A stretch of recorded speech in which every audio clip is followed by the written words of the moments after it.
Hey everyone, it's Monica. And Bill. And we're from geeksagogo.com bringing you another card game review.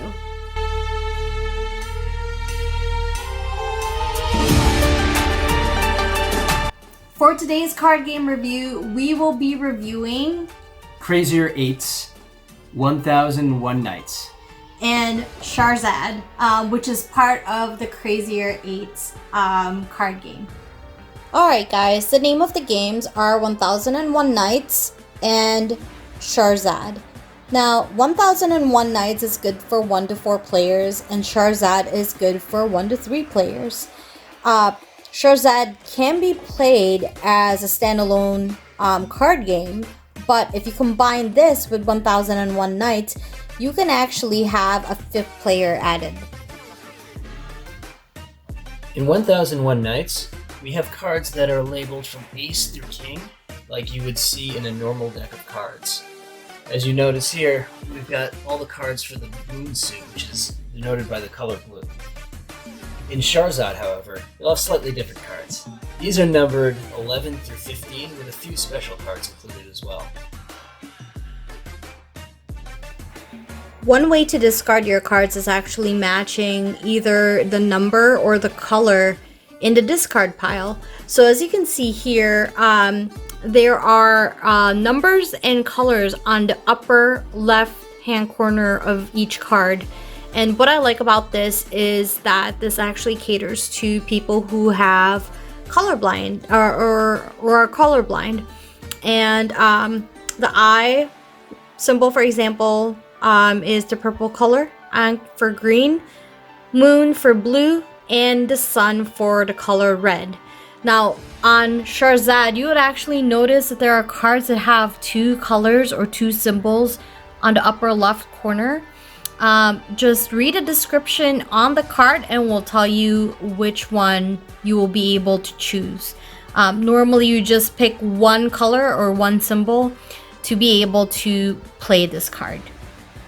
So here's something different about playing Crazier Eights.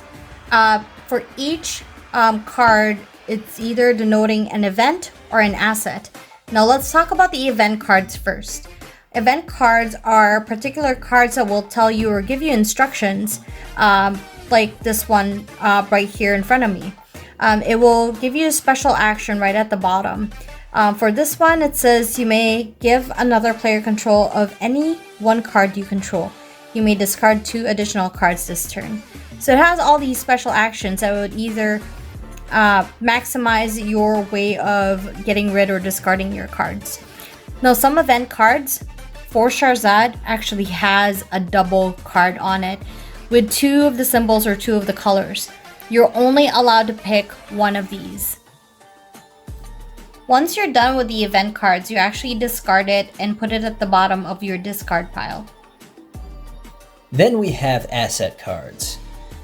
To play an asset card, put it in front of you and leave it there, and it will take effect every turn until someone gets rid of it. Asset cards are played at different times depending on what the text says. Some of them are played at the beginning of your turn, some of them are played at the end, some of them are played during your turn, and they all have different effects. Alright guys, let's go on and do a playthrough of the game so that we can show you how the game is played. We've determined who goes first, and for this game it's gonna be me. We've also shuffled out our cards. And we dealt seven cards per player. We're gonna pick a card here from the top. That's gonna be our start card with our number and our suit. Okay. So the beginning phase, I don't have any assets laid out yet. So I'm just gonna go on ahead and draw a card from the pile. Alright. And then the main phase is when I play one of my cards and discard up to 1 card from my hand. Alright, so it looks like I do have a really nice asset card here, and it's the Pyramids of Giza. And this allows me to discard any card regardless of the color. So I'm gonna put this into play. And then I'm going to go on ahead and discard any card that I want with any color. So let me pick that out. And I'm gonna pick this one. That's a 6. You can discard it anyway. I can discard it anyway because it's a 6. That's fine. All right. Now the end phase is if I have an asset with an end phase, this would go into play, but in this case, I don't have one yet. So now it's going to be Bill's turn. Okay. I don't have anything on the table yet for assets, so I'm going to go ahead and draw my card. Let's see. All right, that's a draw phase. Then I get to play a card. This one's pretty good. I'm going to play Flying. I can give another player control of one card that I control. You know, I don't care about that. I'm more interested in just discarding 2 additional cards this turn. That goes at the bottom of the discard pile. Yep, I'm going to do that. I've got a blue card that I can discard here. Matches the 6 that's also blue. And another 13 here. So I'm going to put it on top of that, and I'm changing it to green. That's the end of my turn. Okay. Alright, now it's my turn. I'm trying to look through my stuff in here. So my beginning phase, my asset is not necessarily for the beginning phase. I'm just going to draw a card here. And for my main phase, I'm actually going to put another asset into play. And this asset is called Ancient Palace, and it allows me to discard 2 additional cards during my turn, and each opponent may discard an additional card during their turn. So at this round I can actually discard up to 2 cards. So let's check this out. And I can even use this card and discard any card that I want with whatever color it is. So I'm just gonna pick these 2 cards here and discard that. And I don't have an asset that has an ending phase, so now it's Bill's turn. Alright. 2 additional cards, I think. You can discard another one, right? Oh yeah, that's right. Yep. So I can actually discard another card here. And again, it's regardless of color because I do have this lucky card here, which is really nice.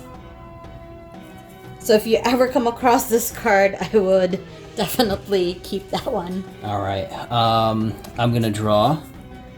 I've got a few orange cards here. Excuse me. I'm gonna discard a couple of these, I think. But let's see what else I have.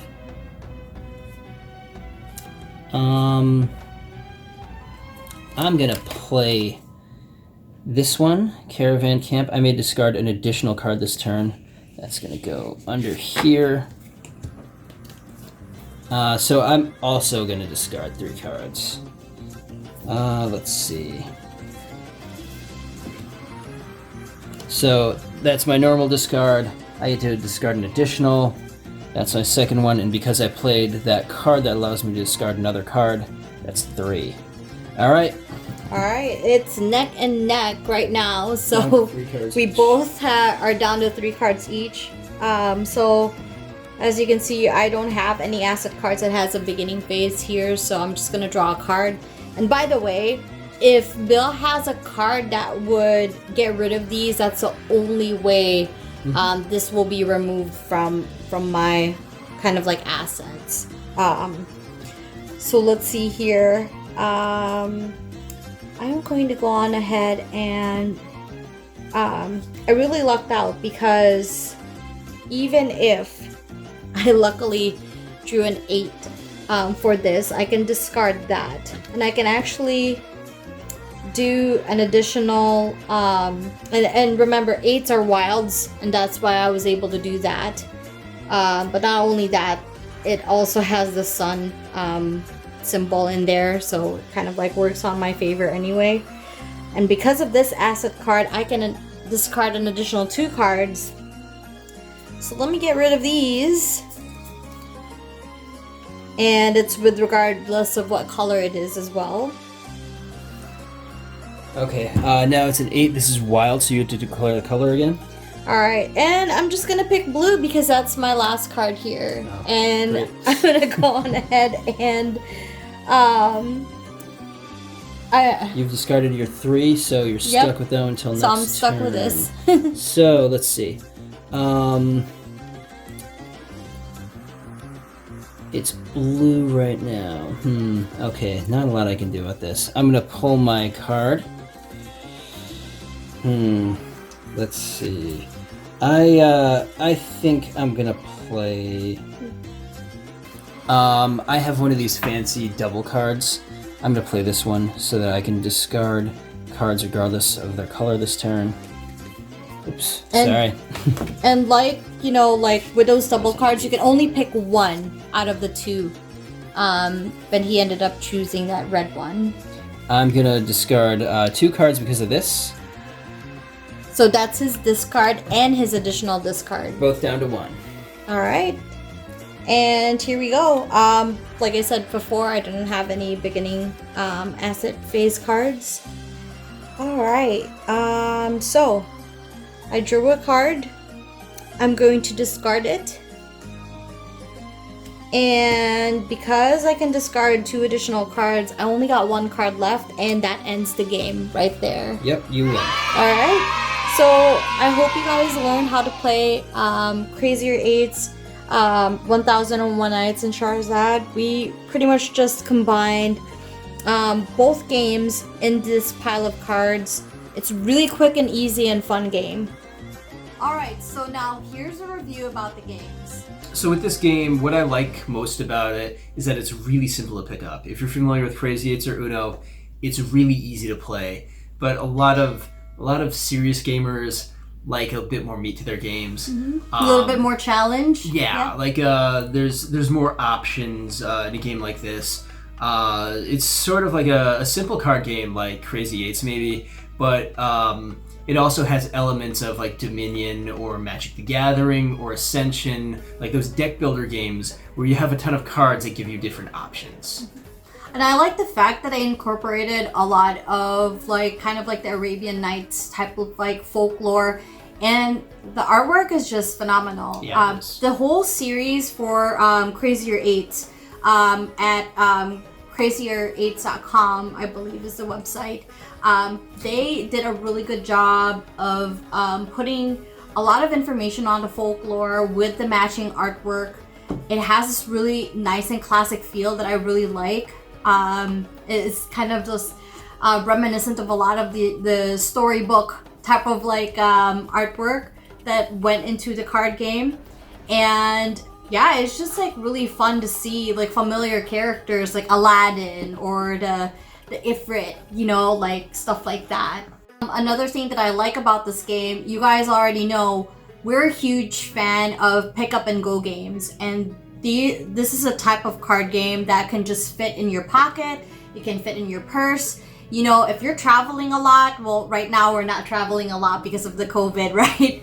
But if it's something that's easy to bring with you, no matter where you are, as long as there's at least two players, you can easily like play this game.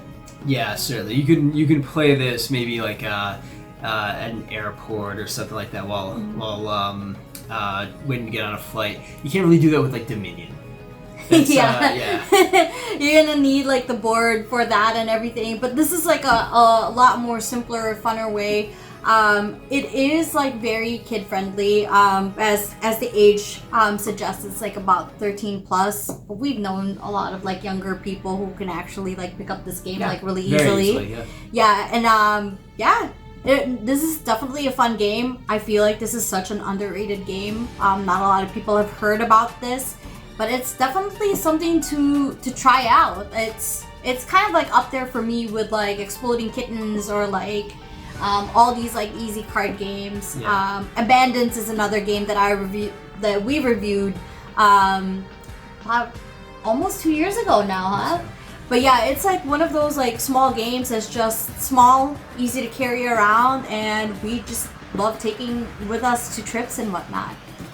Well guys, thanks so much for tuning in. We will be reviewing more games because we have so much more to show you guys. All you have to do to get these deck of cards and get your own copy is go to crazier8s.com. Once again, I'm Monica. I'm Bill. And we're from geeksagogo.com. Tune in to our next review video.